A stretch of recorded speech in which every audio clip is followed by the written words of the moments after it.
श्रीमद् वाल्मीकि रामायण बालकांड सर्ग 24, 25 और 26।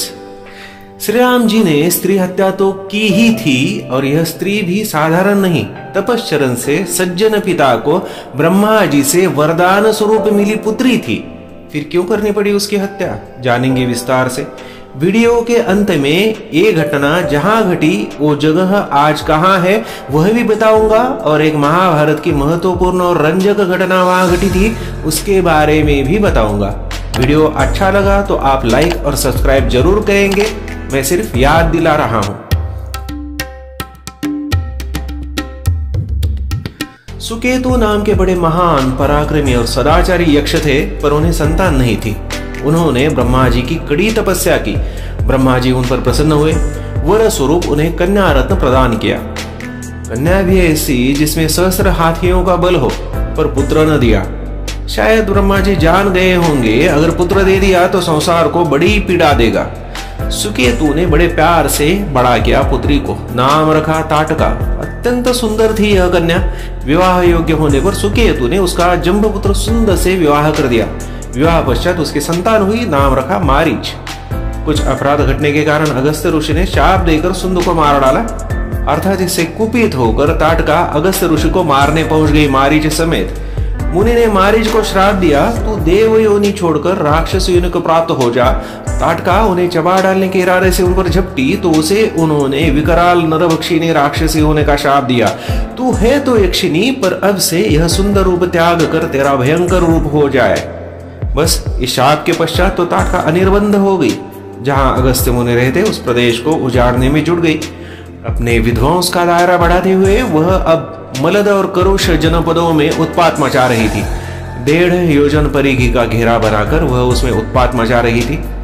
उस वन का नाम ही ताटका वन पड़ गया था।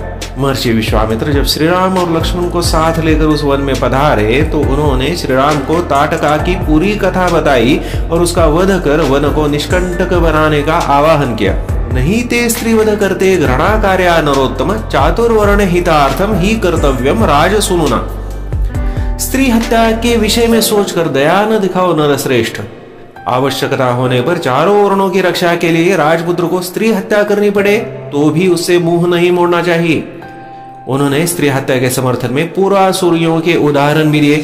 विरोचन की पुत्री मंथरा इस पृथ्वी का नाश करना चाहती थी तो इंद्र ने उसका निसंकोच वध किया था। शुक्राचार्य की माता तथा भृगु की पतिव्रता पत्नी त्रिभुवन को इंद्र से शून्य करना चाहती थी, तब भी भगवान विष्णु ने उसका वध किया था। अर्थात तुम भी मेरी आज्ञा से दया या घृणा को त्याग कर इस राक्षसी को मार डालो। विश्वामित्र की आज्ञा का पालन तो करना ही था श्री राम को। श्री राम ने अपने धनुष्य की प्रत्यंचा पर टंकार दी। सारी दिशाएं उस ध्वनि से गूंज उठी। ताटका पहले तो घबरा गई, फिर अत्यधिक क्रोध में आकर आक्रमण करने हेतु वह राम लक्ष्मण की ओर भागी। उसका रूप बड़ा विकराल था। श्री राम बोले, देखो मैं इसके कान और नाक काटकर इसे भगा देता हूँ। स्त्री होने के कारण इसे मारने में मुझे कुछ उत्साह नहीं लग रहा। इसके दोनों हाथ और पैर काटकर मैं इसे बलहीन कर देता हूँ। ताटका ने दोनों पर आक्रमण किया। दोनों हाथ पैर कट जाने पर भी अपनी धृष्टता से वह परावृत्त न हुई। अदृश्य होकर आकाश में पहुंच गई और प्रस्तरों और पेड़ों की वर्षा राम लक्ष्मण पर आरंभ की। विश्वामित्र बोले, श्री राम यह बड़ी पापिनी और दुराचारी है, तुम्हारा इस पर दया दिखाना व्यर्थ है। सायंकाल के पश्चात राक्षस वैसे भी दुर्जय हो जाते हैं, अब विलंब न करो और इस दुष्टा का वध कर दो। श्री राम ने भी मान लिया था कि यह राक्षसी दया की योग्य नहीं है। अदृश्य होकर युद्ध करने वाली माया भी गर्जना कर रही थी। श्री राम ने शब्द वेदी बाण चलाकर उसका सीना चीर दिया और वह धाराशायी हो गई।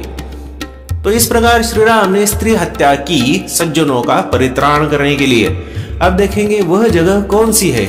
मलद और करुष प्रदेश आज के बिहार में आरा जिले का उत्तरी भाग है। इस घटना के पूर्व यहाँ एक घटना घटी थी और बाद में भी। इस घटना के पूर्व इंद्र ने वृत्रासुर की हत्या के पश्चात यहाँ आकर नहाकर पवित्र हुए थे। मलद और करुष प्रदेश उन्हीं के आशीर्वाद से बना और यह सुजलाम सुफलाम प्रदेश था ताटका के आने तक। दूसरी घटना महाभारत की। यहाँ बकासुर ने त्रासदी मचा रखी थी। भीम ने यहीं पर उसे मार डाला। है ना इंटरेस्टिंग। बिहार के इस भाग से कोई वीडियो देख रहा है तो जरूर कमेंट में लिख देना जय श्री राम। लाइक और सब्सक्राइब जरूर करना। धन्यवाद।